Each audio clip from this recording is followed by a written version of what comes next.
In this video, we'll be taking a look at the top 5 best cameras on the market this year. Like always, we try to include products that could work for someone on a strict budget all the way up to experienced professionals.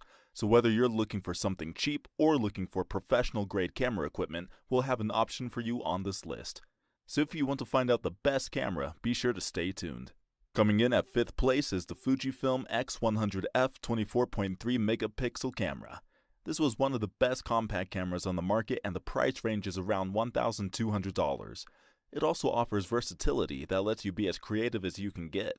It's a great compact camera for street photographers and photojournalists. Worth highlighting is the camera's Fujinon 23mm lens. This lens has been specially designed, made of 6 groups of 8 glass elements, and this includes a convex lens that is made of highly refractive glass and an aspheric lens that is double-sided. So your images will have very minimal aberrations, be very sharp, and have great color reproduction. The lens is also coated with a unique HT-EBC coating to help control ghosting and flare. Let's overview some other features worth mentioning. For one, it has a hybrid viewfinder. This blends the features of an electronic and optical viewfinder. At the front of your camera is a switch to operate the viewfinder and quickly switch between the two. It also features focus lever capabilities. This lets you move your focus area instantaneously without you having to take your eye away from the viewfinder so you won't lose your shot. It also has well-placed controls. Most of your dials and buttons to operate the camera sit on the right so you can quickly change settings while being able to hold on to your camera. There's a film simulation function that features acros mode, and this gives you smooth gradation, great looking textures, and deep black so that you can create monochrome images that are stunning. The X100F has an APS-C sensor and a 24.3 MPX trans CMOS3. The sensor has no low-pass filter, so you can get high performance and better low-light capabilities. The high-speed processing engine means you get a great tone gradation and color reproduction for both your video and stills. It also has a built-in ND filter. This is something that can be really useful when you're shooting a wide-open aperture in bright light, or if you choose to use a slower shutter speed. The X100F has an improved ISO sensitivity from its predecessors, which means you get ISO 12800 as a standard option. There are many pros to the X100F. For one, it has excellent image quality. In both RAE and JPEG, it lets you take professional-looking shots easily. It also includes the hybrid viewfinder, which again gives you the best of both electronic and optical viewfinder capabilities. With the in-lens ND filter, there's no need to change filters to reduce light. The fast autofocus capability means you can quickly point and shoot and get a clear shot. It has in-camera RAW conversion, which lets you easily convert to a smaller JPEG file. Also, it has built-in Wi-Fi, where you can easily upload and share images and photos. There are a few cons to the X100F as well. For one, its lens stabilization seems to be lacking, which can give you a somewhat blurry photo if you move while shooting. The 1080p video felt a bit outdated for a Fujifilm brand camera. The autofocus speeds aren't really up to contemporary standards, and face detection option seems a bit unreliable and somewhat limited, with face detection picking out things other than faces. Coming in at 4th place is the Canon EOS 80D, which we consider the best overall camera for YouTube videos. The Canon EOS 80D has a 24 million pixel sensor and a Digic 6 processing engine. Its processor combination and sensor has a native sensitivity range of about ISO 100 to 16,000. For YouTube vloggers who need more focus, set it to ISO 25,600 for its maximum expansion value. Furthermore, its reflex mode system has 45 AF points. All of them are cross-type, while its predecessor, the 70D, had 10 AF points. This means that this camera has more AF point coverage, making it easier to find subjects around the camera frame. Like its predecessor, the Canon EOS 80D has AV digital out terminals, but this camera can record in MP4 or MOV format. Canon's video snapshot feature is also included to help make more dynamic short films on camera. The video and live view mode AF systems are great. It has the speed to shoot still images of moving subjects in certain situations, but its viewfinder system is more useful. The camera's focus shift helps when shooting video, but it is dependent on the camera or subject speed and the shooting scenario. The 80D's quick menu is functional. It provides a fast route to one of its most commonly used features. It would be nice if the camera were able to customize this quick menu, only containing the features you use frequently. Canon has 2 spots located on the mode dial where you can save your camera settings, and you can assign 6 menu items to one of the My Menu tabs. This makes it easier to access some of the more hidden functions such as mirror lockup. Overall, you should think about getting the Canon EOS 80D. With its dual-pixel AF system, it results in more AF functionality when capturing photos. Thanks to its touchscreen design, changing focus is as easy as tapping the screen. For camera enthusiasts who want the most utility, consider getting the Canon EOS 80D before it leaves the shelves. The pros include a touchscreen interface, a comfortable hand grip, and a decent AF system. The cons are it has no 4K video capture and it overexposes in high-contrast scenes. Coming in at number 3 is the Panasonic Lumix G9 mirrorless camera. It costs around $1,500 and is the best mirrorless camera that is suited for a variety of users, from new users to professional photographers. It's good for shooting nature, sports, and action, and is a robustly made camera that is dust-proof, freeze-resistant, and splash-proof. This is the first Lumix model that Panasonic has made with an LCD window at the top of the camera's body. This is great for advanced photographers who have gotten used to using high-end SLR cameras. On the back is the LCD screen, which is free tilting and turning and lets you view from many angles. Just bear in mind that this function can drain your battery quicker. Worth mentioning too is the Venus imaging processor. The G9 has a Venus imaging processor that gives you better image quality, along with the 20 megapixel Micro Four 43 sensor. This means you can focus very well in low light situations with its fast 0.04 seconds lock focus ability. It gives 60 frames per second high-speed bursts in single-shot autofocus and 20 frames per second in continuous autofocus. Additionally, the G9 also has one of the best control layouts we have seen from Panasonic, making the time-to-shoot ratio as low as you can get. Your most critical controls can all be accessed with one hand. You have a power switch that encircles the shutter button, as well as toggles the top LCD's backlight.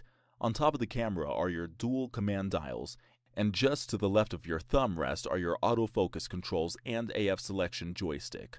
On your top plate, you have all of your dedicated buttons for ISO, white balance, and exposure compensation.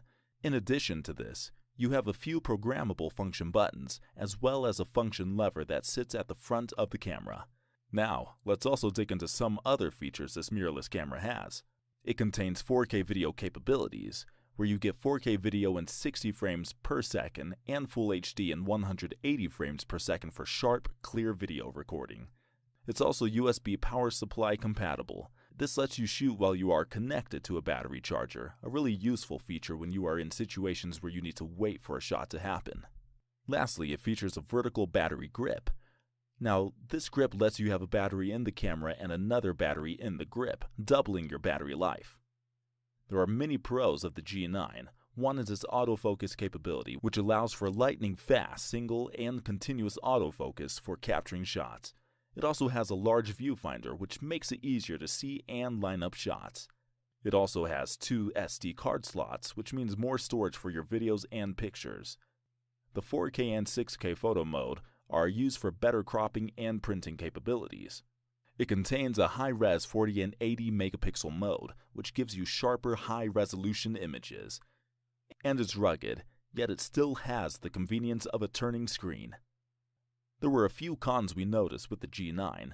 Its high-res capabilities, as great as high-res mode is, it is only usable from a tripod and for a non-moving subject, which limits your options. Also, you aren't able to separately adjust the viewfinder brightness when needed. Just wanted to mention, all of the links to all the products mentioned in the video will be in the description down below. These cameras do tend to go on sale, so be sure to check out those links for updated pricing on all the products mentioned.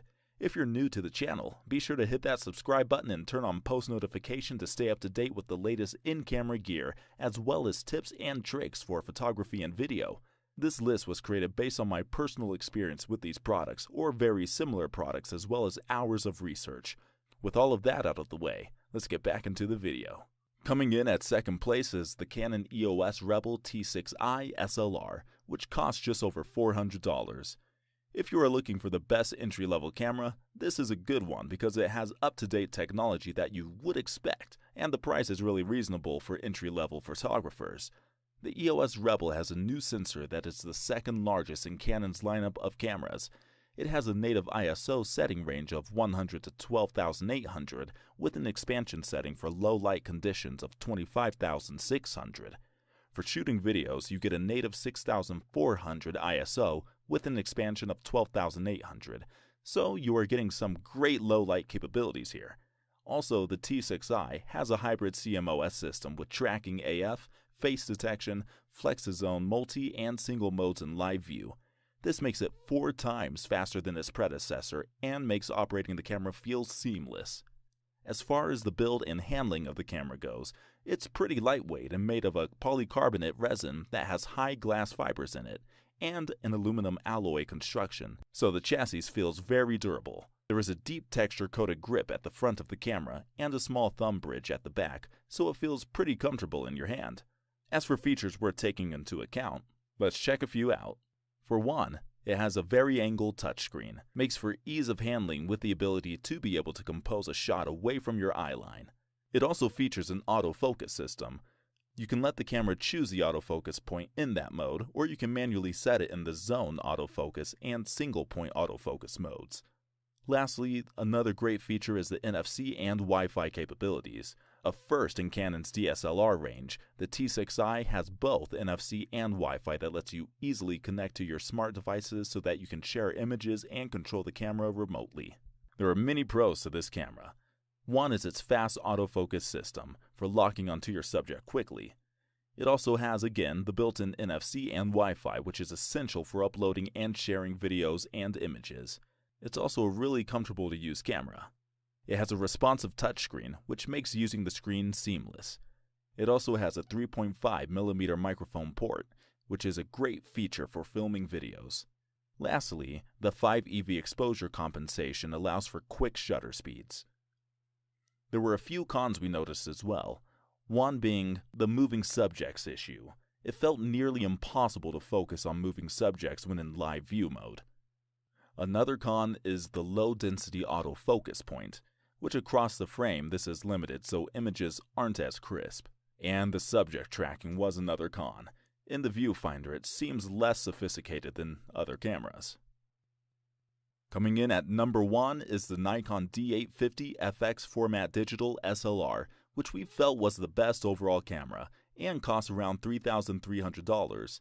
It's the next evolution of its DSLR camera line and makes a great camera for beginners and professional photographers alike. Has a lot of great features, has a number of advancements from its predecessors, and can be used in a vast array of conditions and settings. With a 45.7 megapixel back illuminate sensor, this high-speed resolution lets you take fast action images with great quality, so it's a good option for those who like to shoot wildlife or sports events. It's also Nikon's first camera that has backside illumination for its full-frame sensor, no low-pass optical filter, and can give you some amazing image quality, true colors, a faster data readout, and enhanced light-gathering efficiency that is perfect for low light. The X-Speed 5 processor this camera comes with allows you to quickly process all of the 45.7 megapixels of data it receives with a wider dynamic range, lower noise, subtle textural and tonal details, and has a high-speed continuous shooting speed of 9 frames per second. The D850 also has the lowest base ISO of 64, and you can expand down to ISO 32, so you get a greater dynamic range. Additionally, the silent photography mode this Nikon has is great for when you need to shoot in quiet settings, like wildlife shots where you don't want the sudden shutter click to scare the subject off. This mode is accessible in live view with 2 modes. Let's check out some of our top camera choices' most interesting features. The Tilt and Touch LCD touchscreen makes it easy to shoot in a number of angles as well as navigating and controlling your menus just like using your smartphone. The autofocus system has 153 focus points with 99 cross-type sensors as well as a dedicated autofocus processor. It also lets you record 16:9 ratio 4K Ultra HD in full frame through the use of the backside light CMOS sensor. You also have 4K time-lapse capabilities in the camera and 8K using an interval timer that gives sequences of nearly 9,999 full-size stills. Nikon Snap Bridge app lets you instantly upload and share your shots to your smartphone using low-energy Bluetooth. The pros of the D850 are as follows. It has a 45.7 megapixel full-frame image sensor, which is great for low-light shots. Its sophisticated autofocus system lets you shoot in almost near darkness. It has a sturdy design. It's weather-sealed, so you can take it anywhere. It's also capable of 4K video. With its 7 frame per second burst mode or 9 frames per second when using the battery grip, you get good quality images. The cons of the D850 are as follows. Its Snap Bridge app still feels a bit clunky, and the Bluetooth and Wi-Fi connectivity isn't always reliable with it. Built-in flash has been omitted from the design for some reason. Also, when in live view, the focus only uses contrast detection. And it is higher priced. Alright, that's all for this video. If you're new to the channel and want to stay up to date with the latest and best in everything camera, photography, and filmmaking, be sure to hit that subscribe button. If you're interested in updated pricing on all of the products mentioned, be sure to check out the links in the